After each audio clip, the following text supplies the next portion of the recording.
right. Well, hello, my lovely extempers. I won't be able to, unfortunately, be with you guys today for Blackout Week, so I'm recording this so that Charity and everybody else can help give the information to you just to finish off our discussion from what we were having.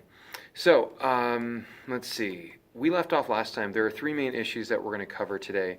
One is recession, depression, and the ratchet theory. Now, to understand this a little bit better, you got to understand a country's income, and I'm going to give you some numbers that make you sound pretty intelligent. A country's income is interesting in that it's not like a tax return or IRS statement every year of how much you earn and so forth. So the numbers are pretty shaky on what you can do to determine if a country's economy is doing well. There are several indicators that help you out.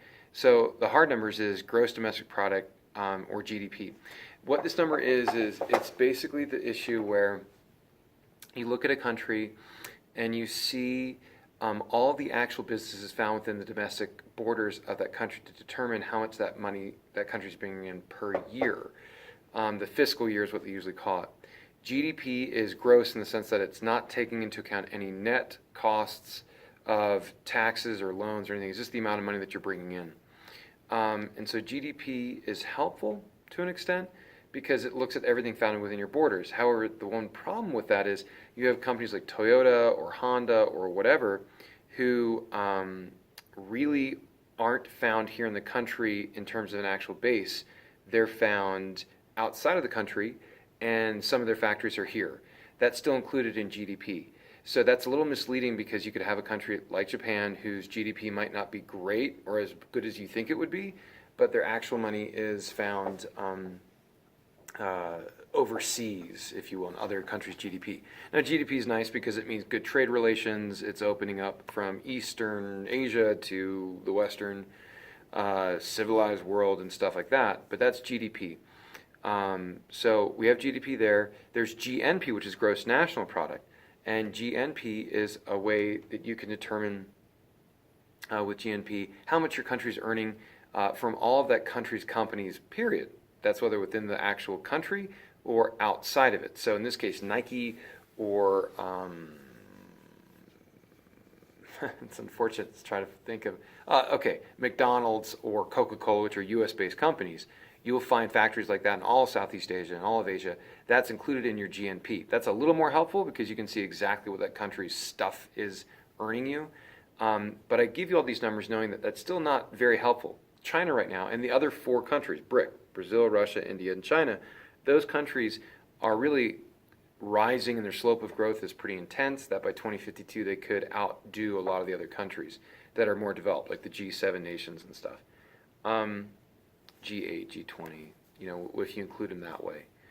But as they grow and as their economy expands, that's cool overall, but there's a lot of problems within the country itself. So China, looking at 1.4 billion people or whatever in that country, and if you have like a lot of companies making money, great, your GDP is good, your GNP is good. But then you look at the individual citizen, that is a big problem because they don't all share the wealth. So one thing economists will do is what they call GDP per capita or GNP per capita, which means they take the whole population, divide the current GDP by that or GNP, and then see like what you're looking at. So that looks nice for China, like looks okay, maybe not as great as it would overall because there's a lot of people. But as some of you are assuming, that does not include for income disparity. So there's some problems associated with that. So I'm going to give you a couple other numbers that people look at to determine if a country is doing well or not. You'll have something called PPP, or Purchasing Power Parity. If any of you guys look on like the Economist subscription through Extemp Genie, you'll see at the back there's a ton of tables of all these numbers and how a country's doing. PPP is helpful, not just because it's a funny acronym, but PPP is an interesting thing because it helps you understand how far your money goes in that country.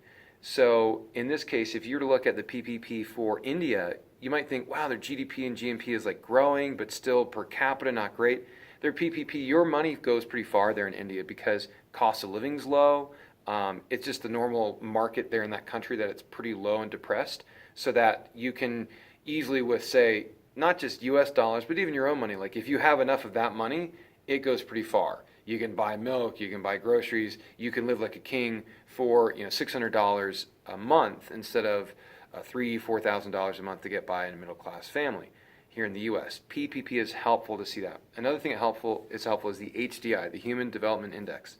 The HDI looks at literacy rates, looks at life expectancy, and it looks at average income in the country, and that helps determine how a country is doing overall.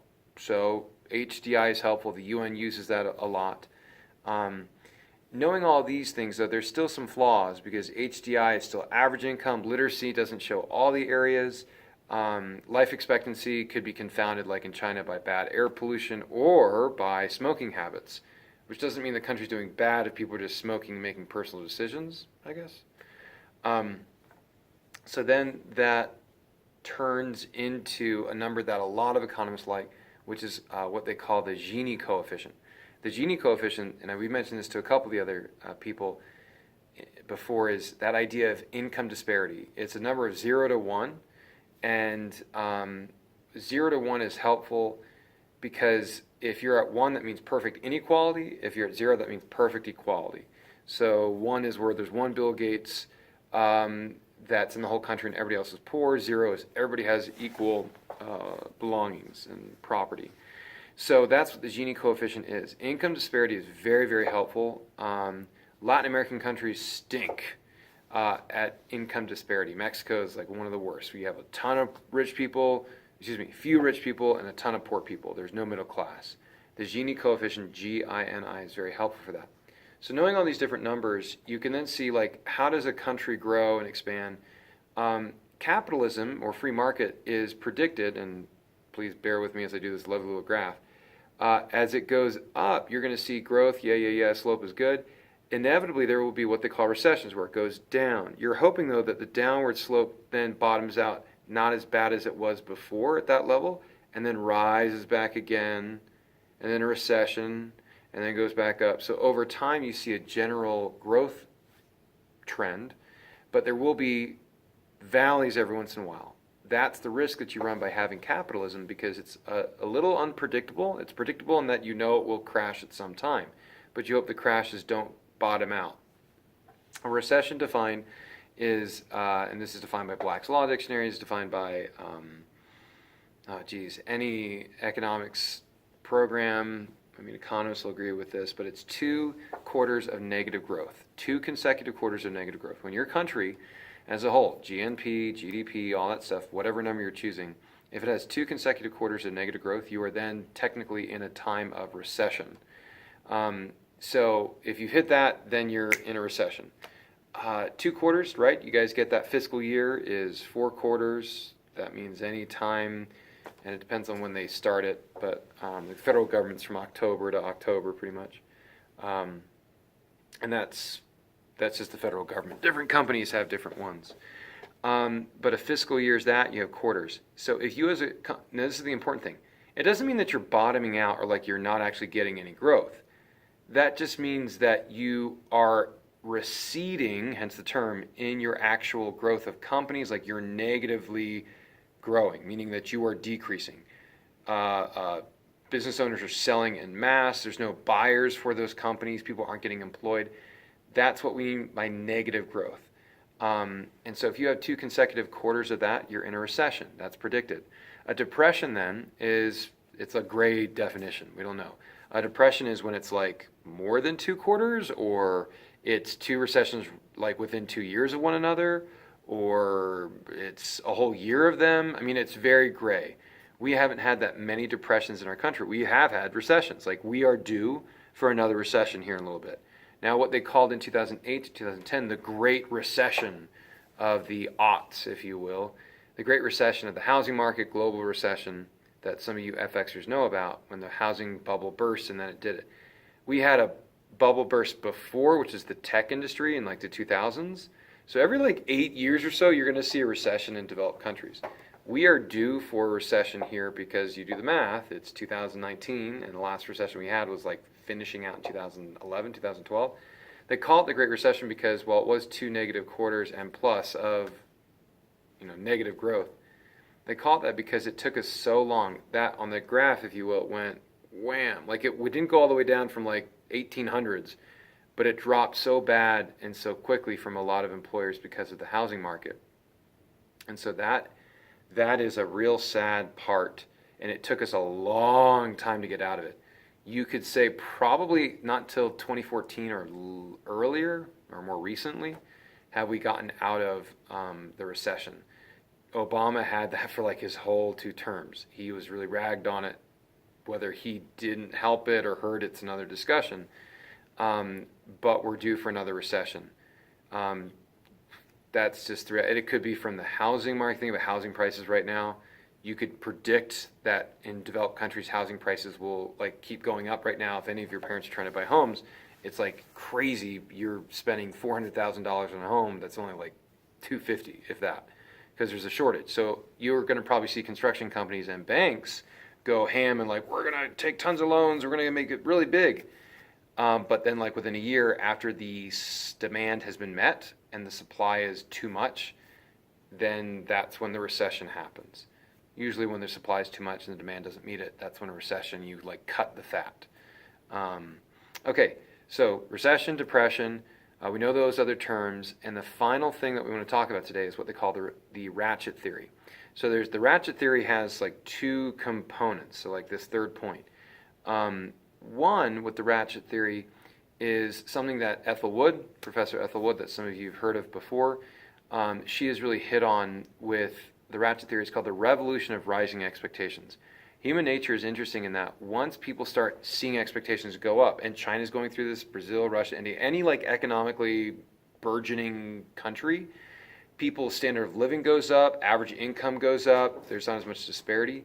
And once you start seeing that, then you see an interesting thing where their average income starts to go up. And so that means, and Mr. Thorne, he's going to chime in here for you, Extempers. He's checking with you. And I'll be there in like 2 minutes to help pass everything. Oh yeah, we got to pick up after this one. Yeah. So after those individuals get better and better situations, they're expecting there to be more stuff.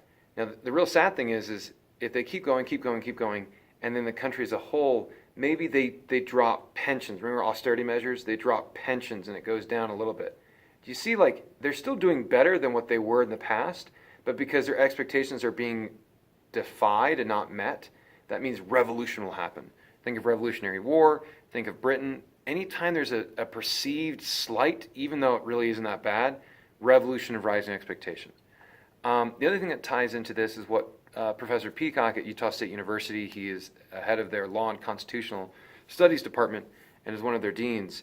He helped come up with the idea with the Heritage Foundation of an idea called the ratchet theory. And a ratchet's interesting in that it goes, just think of like a drawbridge. You can keep going forward and you can stop, but unless you release the mechanism, you can't go back, right? It's just sort of that like wheel that keeps going. So that ratchet theory is interesting that as you keep going, you can keep giving more benefit, you can keep taking, giving more and more to the people. You can stop giving a benefit, but the moment you try to take it away, then that becomes a big problem because then people have riots. Think of Greece, think of Italy, think of Spain in the austerity measures. The ratchet theory helps prove that that's bad. Venezuela right now is going through that same type of thing. You can see Mexico is tired of having a really bad Gini coefficient, so that's why they elected Obrador. We think because he's a populist leader.